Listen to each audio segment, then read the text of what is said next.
8 जून और स्वागत है आपका करंट अफेयर एमसीक्यू सेशन में। तो चलिए स्टार्ट करते हैं आज का सेशन। ये सेशन स्टार्ट करने से पहले डिस्कस करेंगे हम लोग कुछ टॉप न्यूज। ये टॉप न्यूज है सबसे पहली कि women and child development ministry ने अभी हाल ही में एक टास्क फोर्स क्रिएट किया है। हम लोग जानेंगे कि ये टास्क फोर्स किसके बारे में है। सेकेंड न्यूज ये है कि फिट इंडिया ने अभी हाल ही में कुछ स्पेशल फिल्म लॉन्च की हैं और ये स्पेशल फिल्म किस पे लॉन्च करेगी, क्या होगा, इसके बारे में हम लोग डिटेल से बात करेंगे। एक थर्ड न्यूज ये है कि मुंबई में भी एक गैस लीक की सूचना आई है। जानेंगे इसके बारे में भी हम डिटेल से कि कौन सी गैस लीक जो है मुंबई में हुई है। ऐसी ही कुछ न्यूज़ के लिए आप एग्जाम सालों को फॉलो कर सकते हैं वेरियस सोशल मीडिया साइट्स पर, जैसे कि टेलीग्राम्स, इंस्टाग्राम और फेसबुक, जहां पर मिलेंगे आपको डेली अपडेट। और ये अपडेट आपके एग्ज़ाम के पॉइंट ऑफ व्यू से काफ़ी इंपॉर्टेंट रहते हैं। तो अभी तक अगर आपने फॉलो नहीं किया है तो प्लीज़ एग्ज़ाम साला को इन चैनल पर फॉलो कर लीजिए, जहां पर आपको डेली अपडेट मिलते हैं और ये अपडेट आपके एग्ज़ाम के पॉइंट ऑफ व्यू से काफ़ी इंपॉर्टेंट रहते हैं। ठीक है, तो चलिए स्टार्ट करते हैं। देखिए, इस वीडियो के अगले सेशन में हम लोग डिस्कस करेंगे कुछ स्टैटिक क्वेश्चंस पर।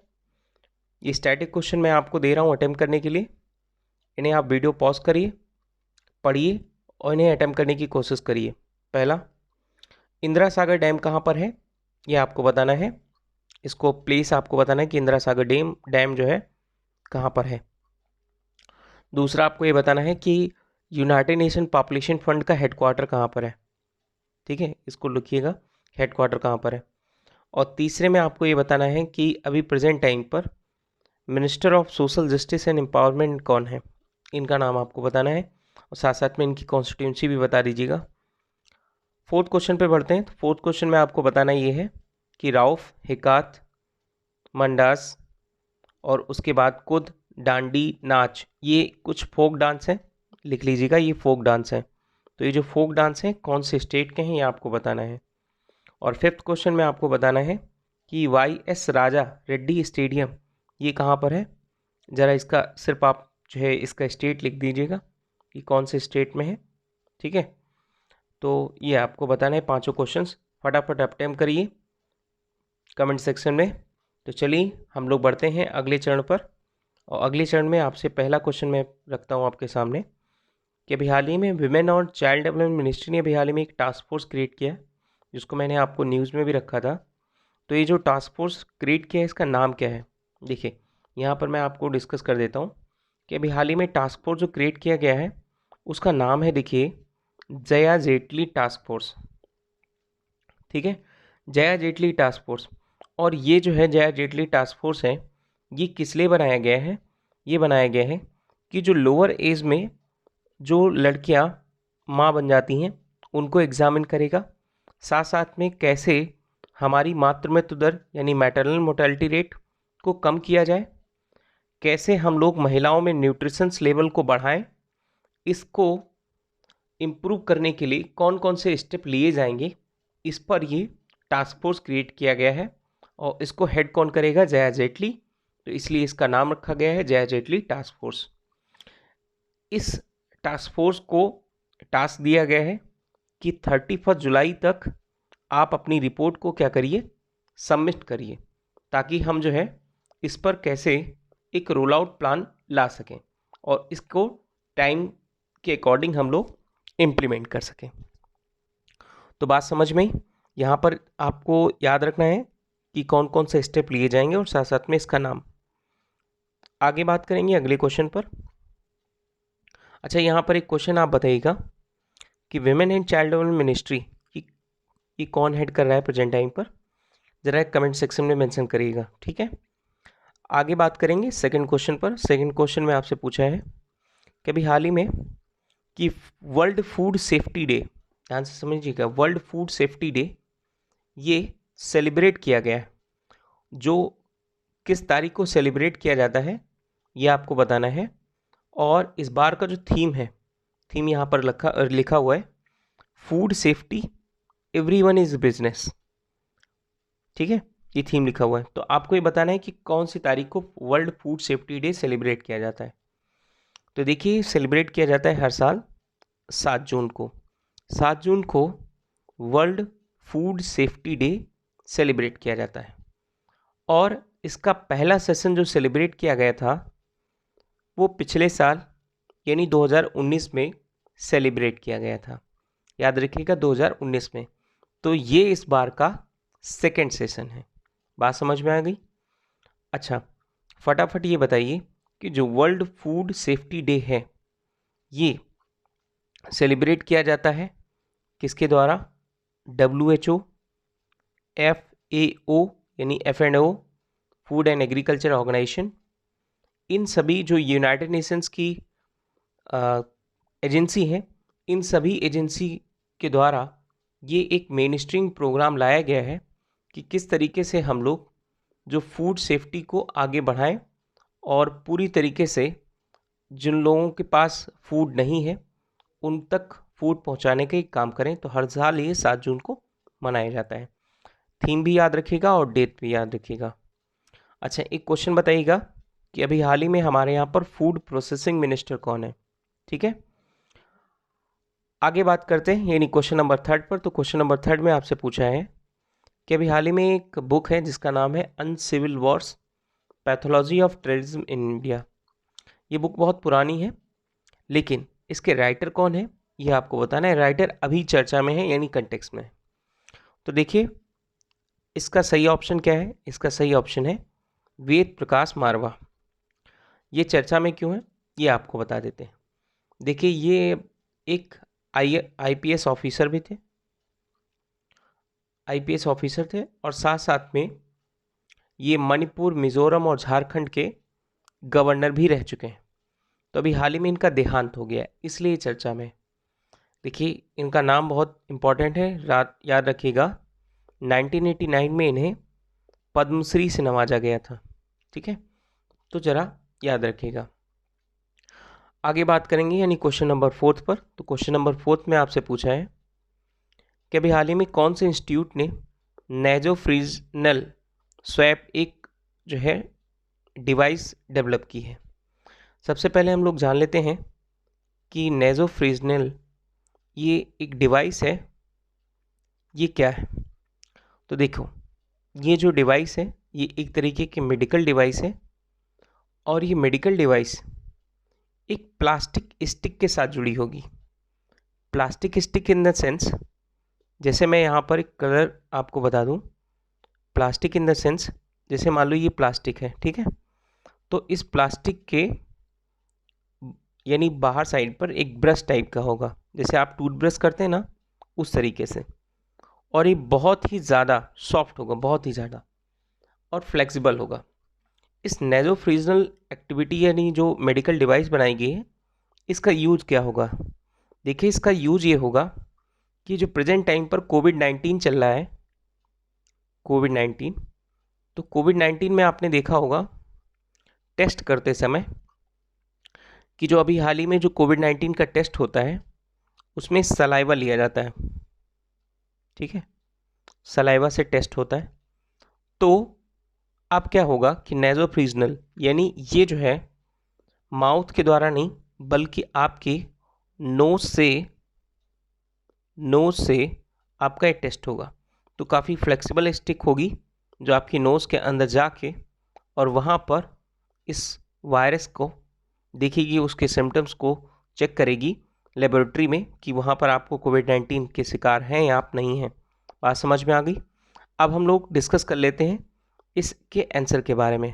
तो देखिए इसका आंसर ये है कि इसको डिस्कवर किया है किसने? नेशनल केमिकल लेबोरेटरी ने। ये लेबोरेटरी पुणे में है और ये एक बॉडी है किसकी? CSIR की। ये चीज़ याद रखना है आपको, ये CSIR की एक बॉडी है, ठीक है। आगे बात करेंगे यानी क्वेश्चन नंबर 5 पर। तो क्वेश्चन नंबर 5 में आपसे पूछा है कि what is the full form of PIDF। तो PIDF का फुल फॉर्म क्या है? सबसे पहले हम लोग जानते हैं PIDF है क्या। तो देखो अभी हाल ही में रिजर्व बैंक ने एक 500 करोड़ रुपीज़ का एक फंड बनाया है, 500 करोड़ रुपीज़ का एक फंड बनाया है और इस फंड का नाम रखा है PIDF। इसका फुल फॉर्म होगा पेमेंट इंफ्रास्ट्रक्चर डेवलपमेंट फंड। यानी हमारे देश में डिजिटल पेमेंट को किस तरीके से बढ़ाया जाए, डिजिटल पेमेंट को किस तरीके से बढ़ाया जाए, उसके लिए एक बेहतरीन इंफ्रास्ट्रक्चर तैयार हो। और ये इंफ्रास्ट्रक्चर्स के लिए आरबीआई ने 500 करोड़ रुपए का फंड रखा है।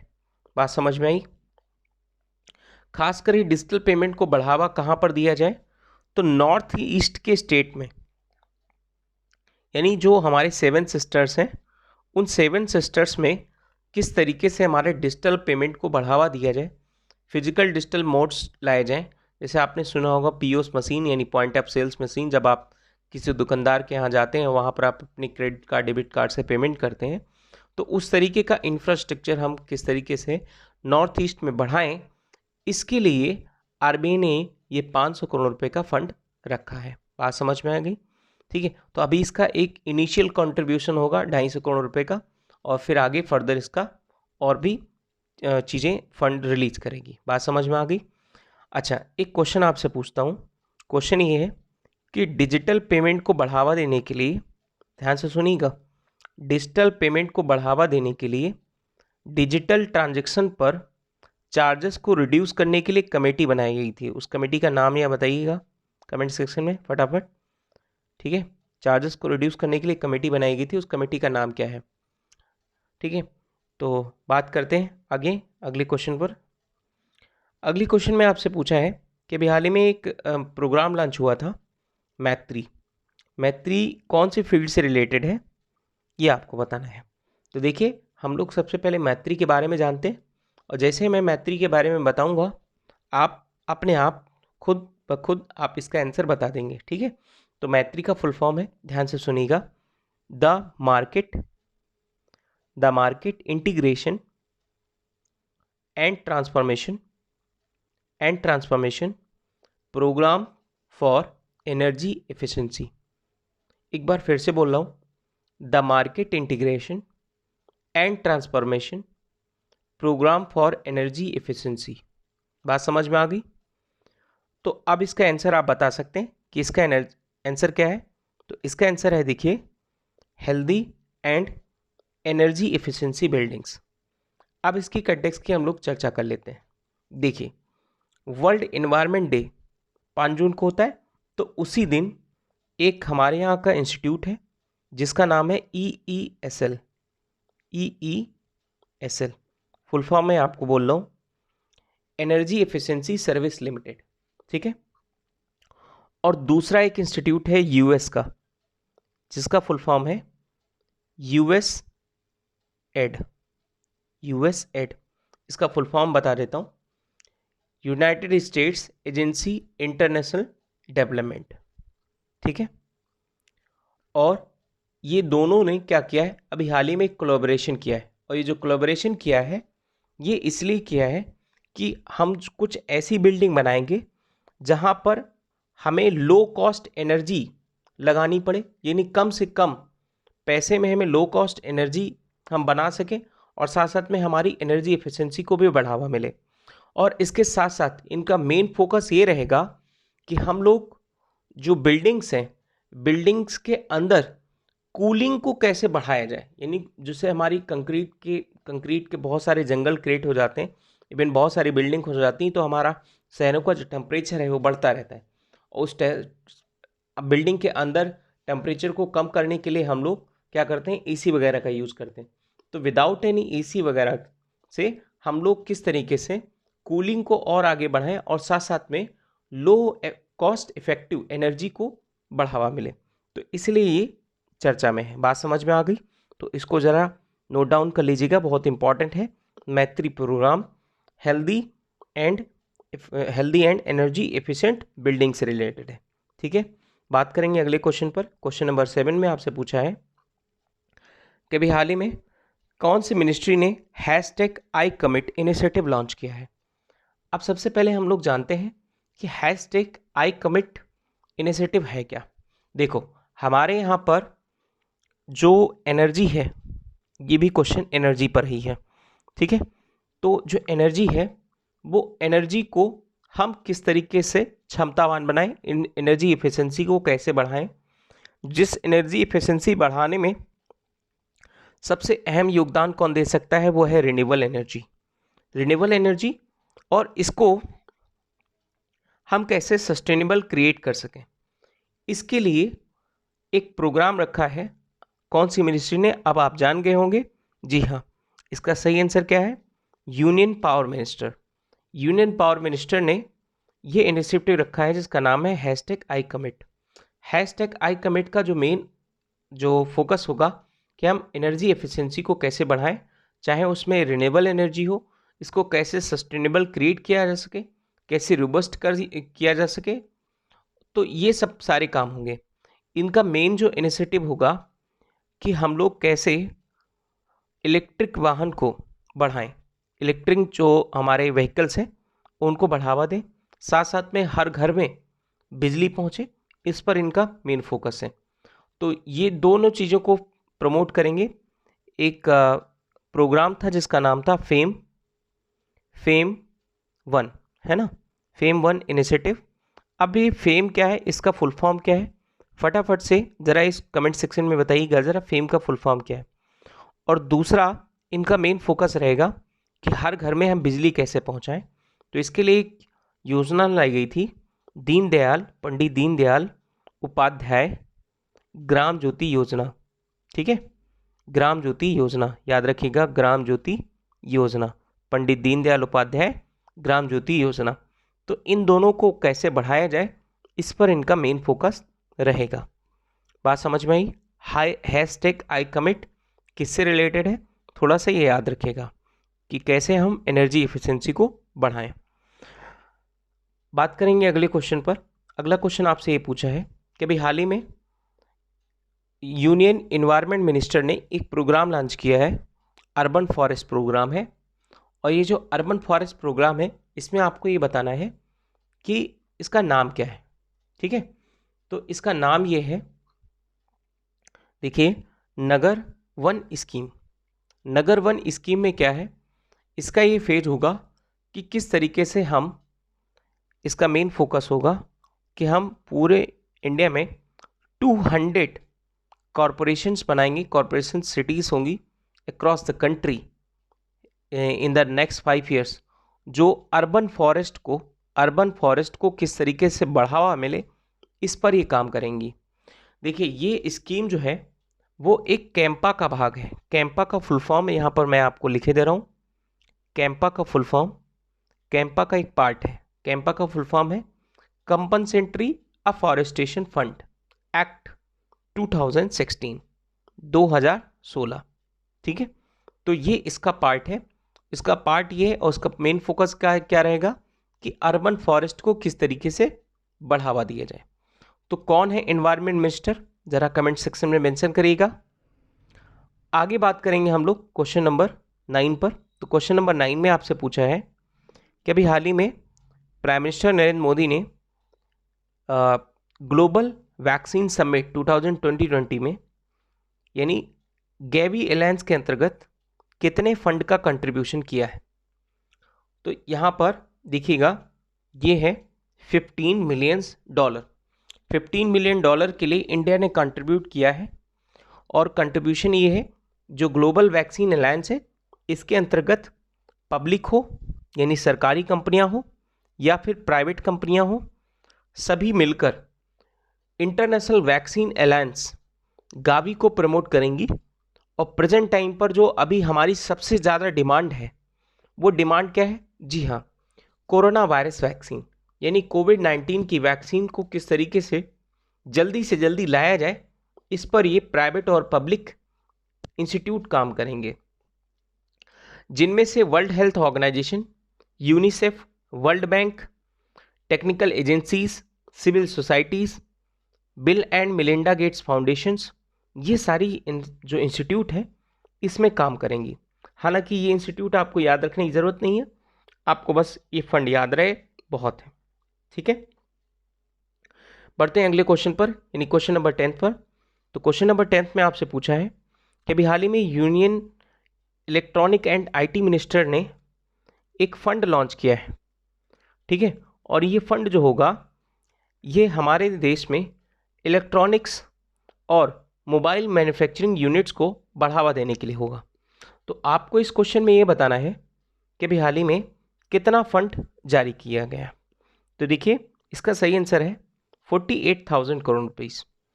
अब ये 48,000 करोड़ रुपीस जो फंड जारी किया गया है, इसको खर्च किया जाएगा 3 तरीके की स्कीम्स में, यानी 3 टाइप्स की स्कीम है।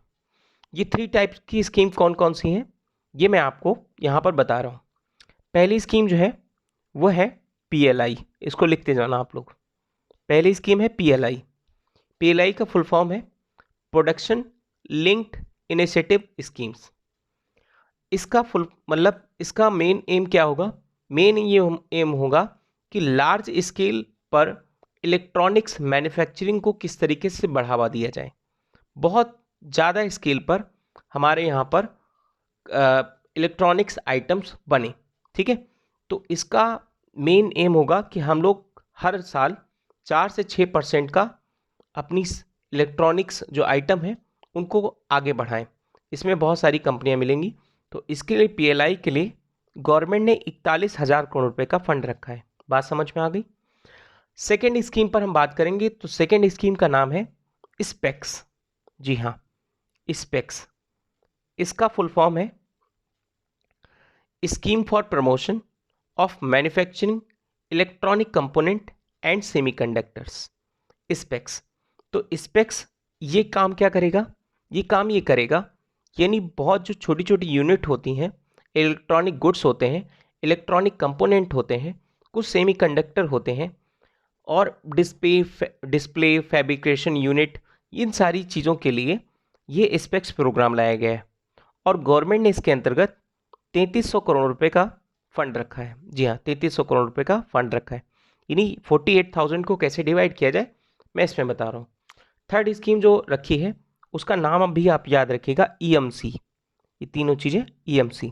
तो EMC क्या है, मॉडिफाइड इलेक्ट्रॉनिक मैन्युफैक्चरिंग क्लस्टर्स। जी हाँ, मॉडिफाइडिंग इलेक्ट्रॉनिक मैन्युफैक्चरिंग क्लस्टर्स। इसको कैसे बढ़ावा दिया जाए, यानी हमारे देश में कुछ क्लस्टर्स बनाए जाएंगे, जो क्लस्टर्स वर्ल्ड क्लास इंफ्रास्ट्रक्चर्स को बढ़ावा देंगे, जिससे हमारे यहाँ पर इलेक्ट्रॉनिक कंपोनेंट को और बढ़ावा मिले। ठीक है, इसके तहत गवर्नमेंट जो है 3800 करोड़ रुपए का फंड रख रही है। तो ये ओवरऑल फंड रखा है, 3 स्कीम्स हैं, आप याद रख सकते हैं तो बहुत अच्छी बात है। अब आप ये पूछ सकते हैं कि इसका मेन ऑब्जेक्टिव क्या होगा। देखिए मेन ऑब्जेक्टिव ये होगा कि हम इलेक्ट्रॉनिक जो मैन्युफैक्चरिंग यूनिट है इसको हम 2025 तक यानी अगले 5 सालों में इसका कारोबार 10 लाख करोड़ तक करें, ये इसका मेन इनिशिएटिव होगा। और अगले 5 सालों में लगभग 15 लाख इनडायरेक्ट जॉब्स ये क्रिएट करेगा। ठीक है, तो बात समझ में आ गई। बात करेंगे हम लोग अगले क्वेश्चन पर, यानी क्वेश्चन नंबर 11 पर।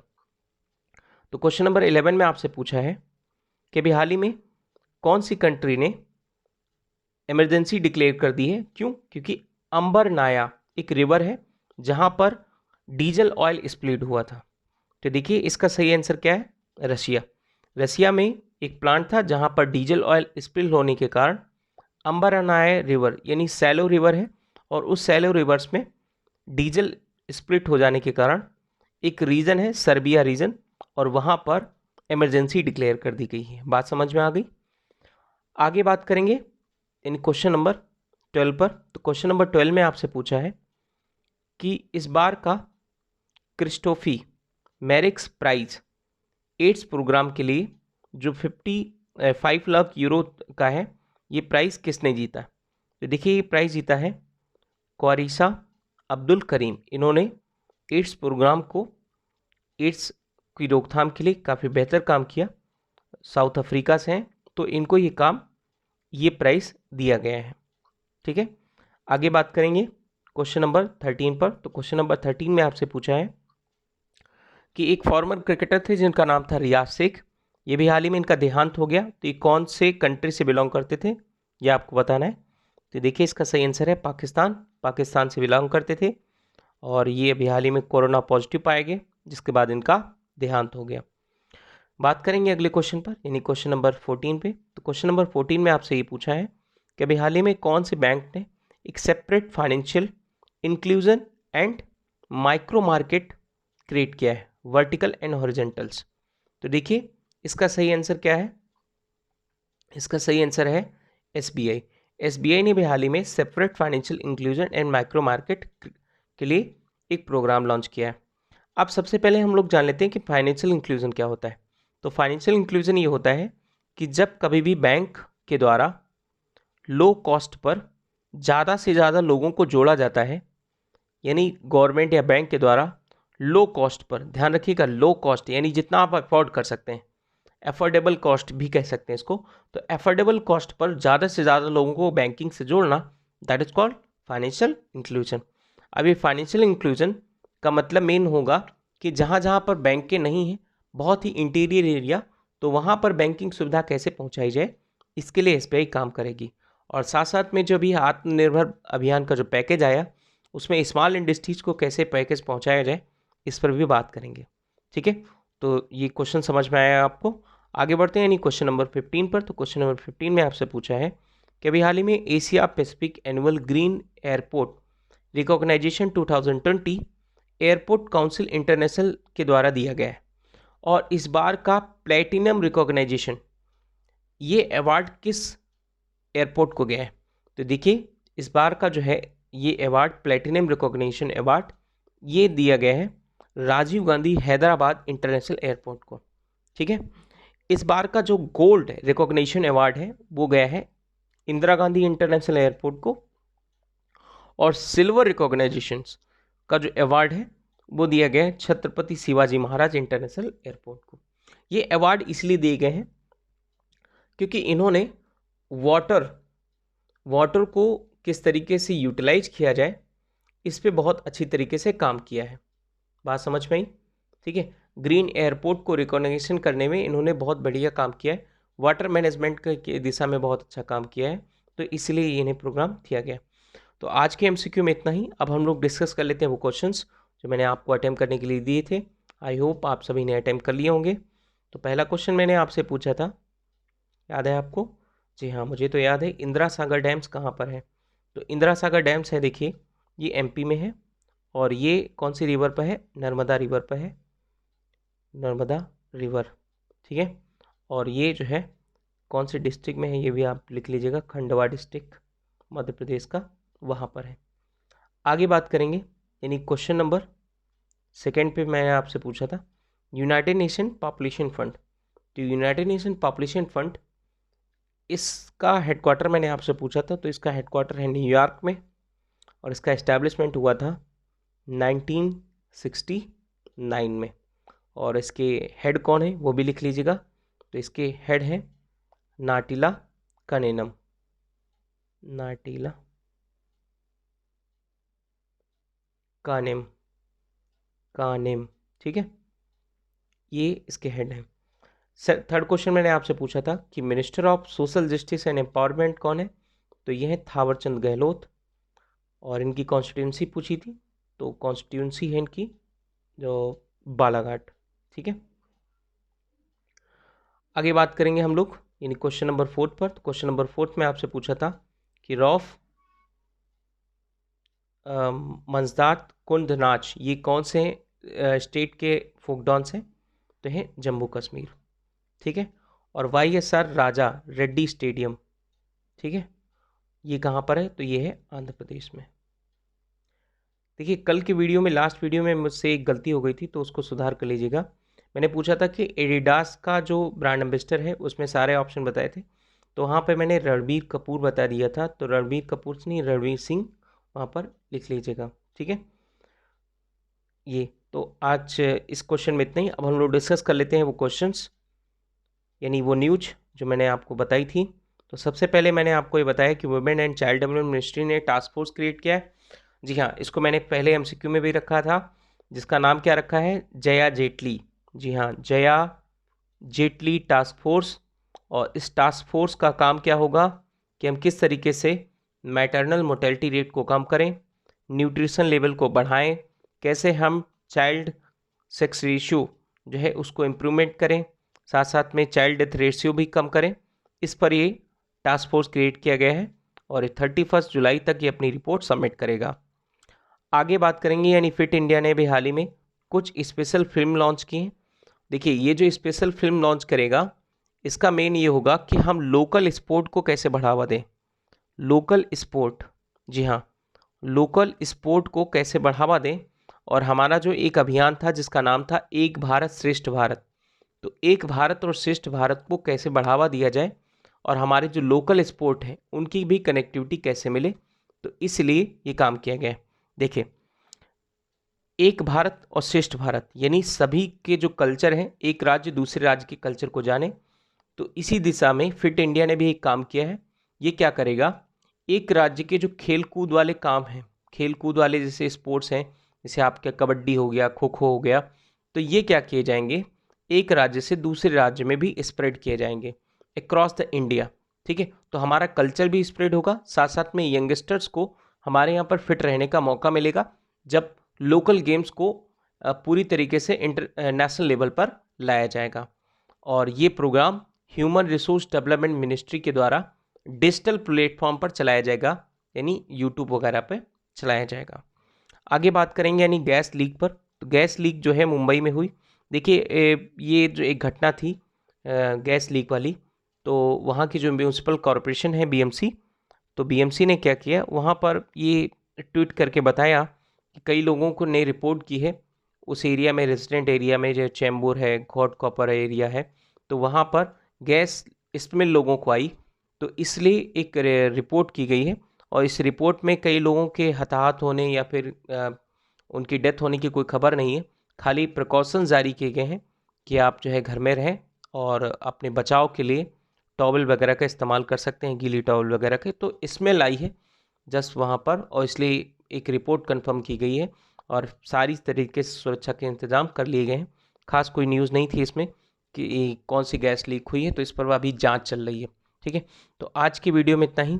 Thank you for listening. God bless you all.